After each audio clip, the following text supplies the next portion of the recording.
मेरे साथ शरद प्रधान है लखनऊ से और मेरे साथ प्रमोद तिवारी हैं, सीनियर लीडर कांग्रेस के। शरद एक सीनियर जर्नलिस्ट है, आप सब जानते हैं। और कुछ देर में राजेंद्र अग्रवाल होंगे जो कि मेंबर ऑफ पार्लियामेंट है भारतीय जनता पार्टी के। शरद प्रधान, मैं सुन रहा था बड़े ध्यान से उस अंश को जो हमने दिखाया नरेंद्र मोदी का, जहां नरेंद्र मोदी कह रहे हैं कि ये गौ रक्षकों का चोला पहनकर निकलते हैं और गोरख धंधे करते हैं। प्रॉब्लम क्या हो रही है नरेंद्र मोदी की?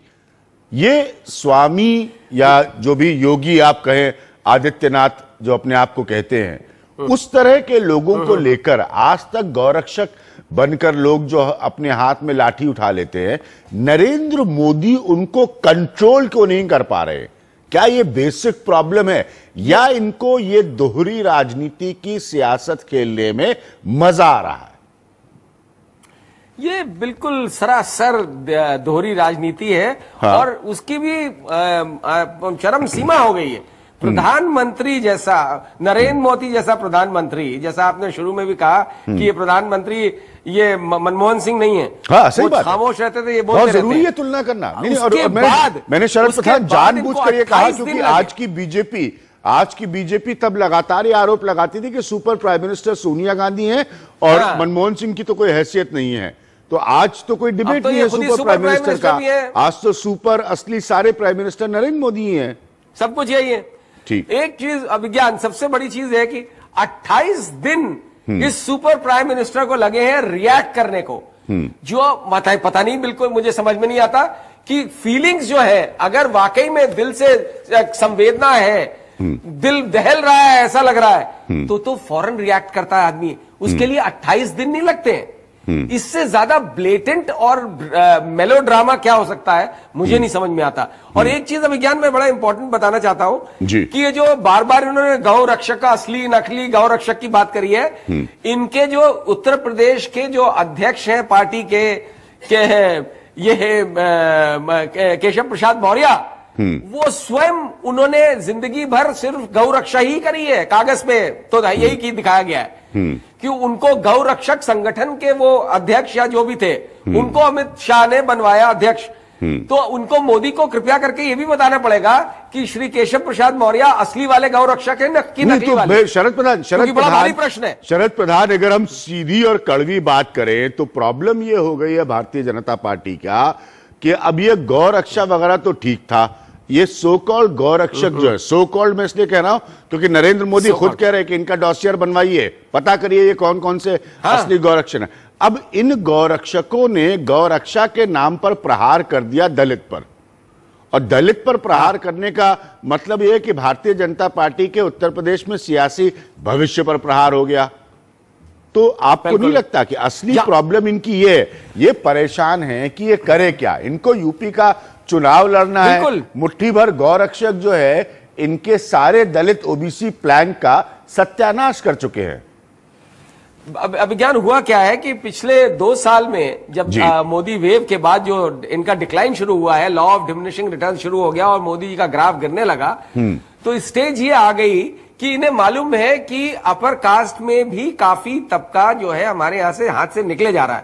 तो इनको लगा कि किसी तरह से दलित और अति पिछड़े वर्ग की राजनीति अगर खेले हम तो उससे कुछ भला हो सकता है उत्तर प्रदेश में। तो एकदम से जो है अमित शाह जाकर के स्नान कराए दलितों के साथ कुंभ मेले में, फिर वो किसी के साथ भोजन कराए, ये एकदम से प्रेम उजागर हुआ है दलितों के लिए और अति पिछड़े के लिए। इन्होंने इसीलिए केशव प्रसाद मौर्य को अध्यक्ष बनाया, ढूंढ ढांड के कहीं से लाए कि भाई ये गौ, हालांकि बीजेपी में कभी किसी ने नाम नहीं सुना था, गौ रक्षक के नाम से जाने जाते थे, एमपी बन गए थे मोदी वेव में, उनको बना दिया अध्यक्ष। ये पूरी राजनीति का पूरा गेम इनका उसी तरफ, उस डायरेक्शन में जा रहा था और वो एकदम से इनको होश आया, बड़ी देर बाद होश आया, लेकिन मुझे ताज्जुब ये इस बात का है। ठीक है, तो आप मेरी उसका मैं प्रमोद जी को पूरा समय दूंगा, आप मेरी उस बात को मान रहे हैं कि प्रॉब्लम इन लोगों की ये हो गई कि मिसकैलकुलेशन, गड़बड़ी ये हो गई है कि इनको चाहिए बैकवर्ड और दलित उत्तर प्रदेश में, और गौ रक्षा के नाम पर मुट्ठी भर लोगों ने गुजरात में जो तांडव किया है, नरेंद्र मोदी सफाई नहीं दे पाए उस पर। 28 दिन बाद बोलने की उनकी नौबत आई और 28 दिन बाद जब बोले तो 2 बार बोलना पड़ा। तो ये प्रॉब्लम आपको लग रहा है सरकार गिराने के बाद, एक सरकार गिराने के बाद एक सरकार गिराने। ठीक है प्रमोद तिवारी, प्रॉब्लम क्या है? क्या ये सब कुछ जो नरेंद्र मोदी की है सफाई है? क्योंकि अब आप लोग जो है आप पार्लियामेंट में उनका बयान मांग रहे हैं, तो जब एक प्राइम मिनिस्टर कह रहा है कि भाई मुझे निशाना बनाइए उनको नहीं, तो इससे आप लोग संतुष्ट नहीं है? आप लोग क्या चाहते हैं? नरेंद्र मोदी पार्लियामेंट में क्या बोले जिससे आप संतुष्ट हों?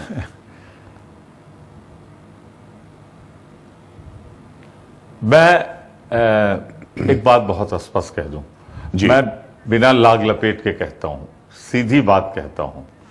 मेरा जो राजनीतिक अनुभव है, दलित और अल्पसंख्यक इनकी खिलाफत भारतीय जनता पार्टी की विचारधारा के डीएनए में है। मैं स्पष्ट कर दूं, भारतीय जनता पार्टी की विचारधारा के डीएनए में है। शुरू से एंटी दलित और एंटी माइनॉरिटी इनका एटीट्यूड रहता है। अब भारत जैसे सशक्त देश का प्रधानमंत्री कह रहा उनको गोली मत मारो, गोली मुझे मार दो। अरे प्रधानमंत्री जी, क्यों मेलोड्रामा कर रहे हो?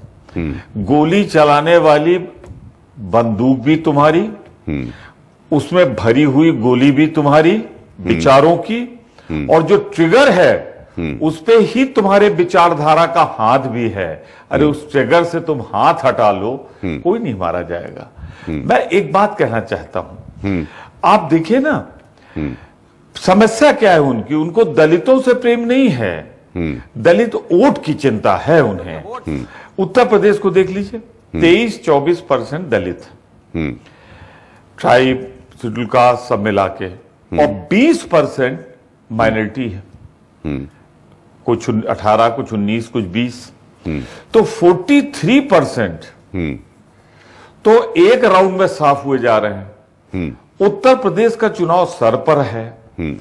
जितने राज्यों में दलितों पे अत्याचार हुआ, गुजरात इनका शासित, महाराष्ट्र इनका शासित, रोहित वेमुल्ला इनके सहयोगी का शासित, मध्य प्रदेश इनका शासित। आप देखें ना, सब तो इन्हीं के शासित राज्य थे। अगर तुम्हारे संस्कार, तुम्हारा संरक्षण नहीं होता तो मजाल थी कि पुलिस वहां खड़ी थी गुजरात में, ऊना में, उन्हें डंडों से पीटा जा रहा था। और आप गौर करिए, देखिएगा भी, वो डंडा भी पुलिस वाले का था, यानी पुलिस वाले ने डंडा मुहैया कराया, मारा इनके जो आज फर्जी गोरक्षक हो गए हैं। ठीक, एक बात करके बात अपनी आगे बढ़ाऊंगा। प्रमोद तिवारी जी, आज पार्लियामेंट में मुद्दा मैंने ही उठाया था। आप पार्लियामेंट में क्या चाहते हैं नरेंद्र मोदी बोले जिससे आप लोग संतुष्ट हो? बताइए। मैं वही बोलने जा रहा हूं, मैं वही बोलने जा रहा हूं। हम दो चीज चाहते हैं प्रधानमंत्री जी। भारत का संविधान कहता है कि प्रधानमंत्री और उनका मंत्रिपरिषद भारत के पार्लियामेंट के प्रति जिम्मेदार है। दलित उत्पीड़न की घटना, माइनॉरिटीज के उत्पीड़न की घटना, कश्मीर आज जिस खतरनाक मुकाम पे पहुंच गया है, वो सब गंभीर घटना है। प्रधानमंत्री जी, जो बात ये आप बाहर बोले हैं, यही बात अगर पार्लियामेंट में बोल देते, पार्लियामेंट आज इन सेशन चल रही थी, तो शायद संदेश दूर तक जाता।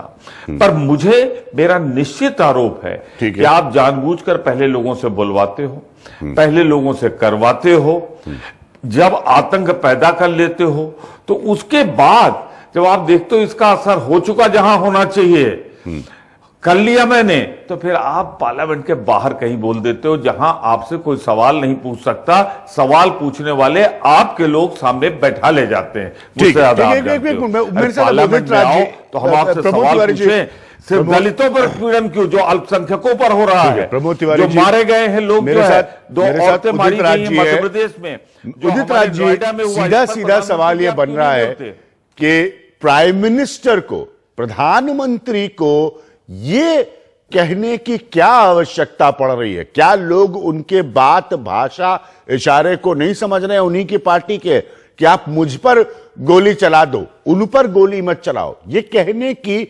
मजबूरी क्यों पड़ रही है प्राइम मिनिस्टर ऑफ इंडिया को?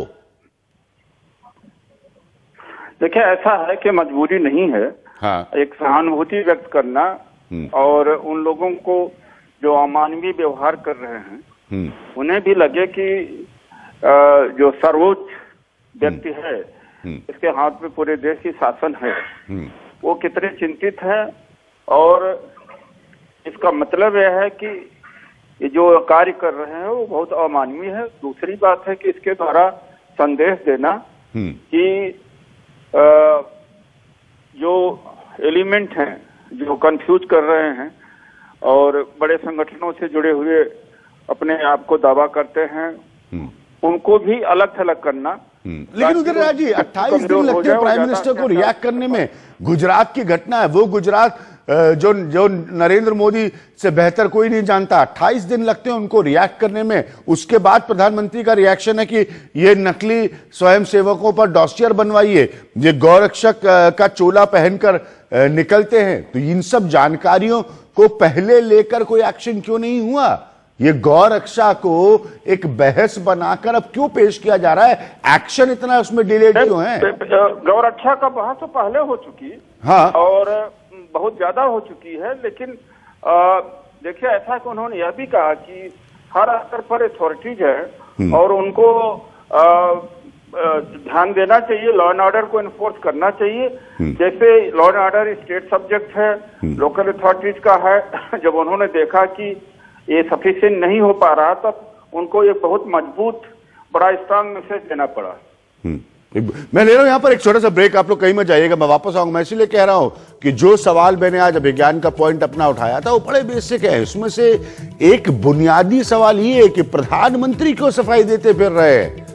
क्या लोग, उनकी पार्टी के नेता, उनके बाकी लोग, कार्यकर्ता प्राइम मिनिस्टर का मैसेज नहीं समझ पाते, इशारा नहीं समझ पाते? हम वापस आएंगे उस पॉइंट पर एक छोटे से ब्रेक के बाद। या इस बात का भयंकर दर्द हो रहा है सब भारतीय जनता पार्टी को कि उनको उत्तर प्रदेश में चुनाव लड़ना है, और उत्तर प्रदेश में अगर बीजेपी इन घटनाओं की वजह से, इन सो कॉल्ड गौरक्षकों की वजह से एंटी दलित, एंटी बैकवर्ड, दलितों के खिलाफ और पिछड़ी जाति के खिलाफ नजर आने लगी, तो सियासी जो नुकसान है वो इतना बड़ा हो जाएगा कि उसने प्रधानमंत्री को मजबूर कर दिया आकर अपनी बात रखकर सफाई देने के लिए। क्या यह बहुत बड़ा मिसकैलकुलेशन हो गया कि ये लोग कौन थे जिन्होंने इस घटना को अंजाम दे दिया, जो अंततः बीजेपी का नुकसान करा बैठी? अब वापस उस पॉइंट पर आएंगे एक छोटे से ब्रेक के बाद।